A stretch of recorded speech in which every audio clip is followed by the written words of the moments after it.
இந்த video cabbage வச்சு ஒரு டேஸ்டியான சப்பாத்தி தண்ணி ஊற்றாமல் பண்ண போகிறோம்.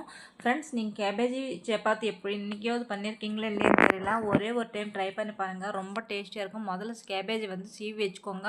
அது கூடவே கொஞ்சம் உப்பு போட்டு ஒரு 5 நிமிஷம் பக்கம் விட்டுருங்க. இல்லைன்னா இந்த மாதிரி கேபேஜ் சீவி உடனே நீங்கள் கோதுமை மாவு உங்கள் எந்த அளவுக்கு தேவையோ அந்த அளவுக்கு போட்டுட்டு உப்பு இது கூடயே சேர்த்துக்கோங்க. சேர்த்தும் போது நடுவில் ஒரு 50% மிக்ஸ் பண்ணுறதுக்கப்புறமா ஒரு 5 நிமிஷம் விட்டுருங்க. ஏன்னா தண்ணி வெளியே வந்துடும், அது காயோட தண்ணி.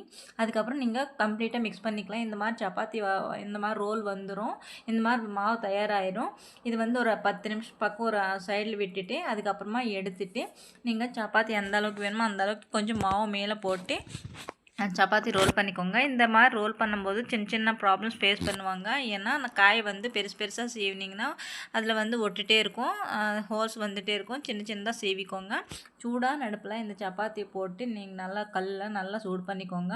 அதுக்கப்புறம் எடுத்து பாருங்கள் எந்த அளவுக்கு சாஃப்டாக இருக்குன்னு உங்களுக்கே தெரியும். டேஸ்ட்டுமே நான் 100% சொல்கிறேன், டேஸ்ட் சூப்பராக இருக்கும். நான் ஈவினிங் வந்து மஷ்ரூம் ரெசிபி இது கூடயே எப்படி பண்ணுறதுன்னு நான் ஷேர் பண்ணுறேன்.